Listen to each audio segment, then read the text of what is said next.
I think that we need a new model of governance, really, that has a much more regional perspective, is far more flexible, but inherently looks at things in a longer term. Because right now, if we have every 4 years an election, and we have two candidates running against each other, both of them with the drop in the bucket strategies, we're going to get nowhere really quick. And if every 4 years we have this conversation about what we're going to do in the next year alone, we never have a conversation about where Buffalo's going in the long term. And if we're going to reverse a 50-year population decline and decades of hemorrhaging job losses and rising rates of violent crime and persistently underperforming schools and an endemic housing crisis, then we need to start thinking with a longer time horizon. And yes, we need to set aspirational goals that are going to be challenging to achieve. But right now we have a system where everybody's so kind of downtrodden and demoralized after our 50-year decline that people are afraid to go out on a limb and to set an aspirational goal because they fear 4 years away they're going to be looked at, they couldn't fill their campaign promises. So instead we have lots of politicians who don't make any promises and they deliver. And I think that at the very least we need grand thinking with big ideas.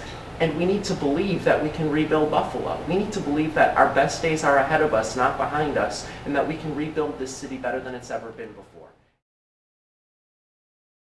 Number one is economic development and job creation. Frankly, in my view, Mayor Brown has made the city's economic development operation look like a joke. And I don't say that lightly. I think that he has made the city's economic development operation look like a joke. And right now, the city's approach has essentially been to wait for firms to approach us. I think at the very least, we need to be going out to the world's most promising, most innovative, most cutting-edge companies and actively marketing the incentives that we can offer them in order for them to come here, create jobs, and to cultivate the industries of the future. And I have a lot of ideas on the website, changebuffalo.org, on how we can go about doing that. New tools, like a venture capital fund that the city can use to rapidly capitalize small startups, for instance.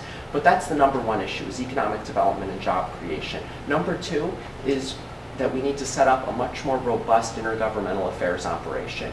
We are governed by the state, essentially. They mandate costs and operations of the city. We need lobbyists with a permanent office in Albany and DC, staffed with full-time lobbyists, constantly pushing for the changes in state law that we need in order to build a more flexible, more responsive government, and also pushing for the federal and state investment in our infrastructure, particularly infrastructure related to higher education, transportation, and energy development, which will determine our economic competitiveness in the global economy.